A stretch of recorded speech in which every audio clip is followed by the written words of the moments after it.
A partir desta sexta-feira, dia 4 de abril, o governo federal está implementando uma nova fase do programa Celular Seguro. O objetivo é combater o roubo e o furto de aparelhos móveis em todo o país. Agora o governo vai enviar notificações via WhatsApp para celulares roubados ou furtados e que foram habilitados uma nova linha telefônica. O novo usuário será comunicado que precisa ir até uma delegacia para devolver o aparelho e prestar esclarecimentos.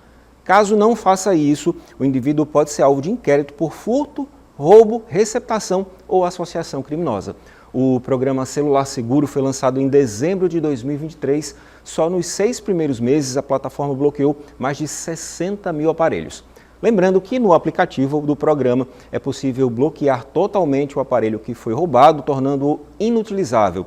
Também existe o modo recuperação, onde é possível utilizar o aparelho com um novo chip.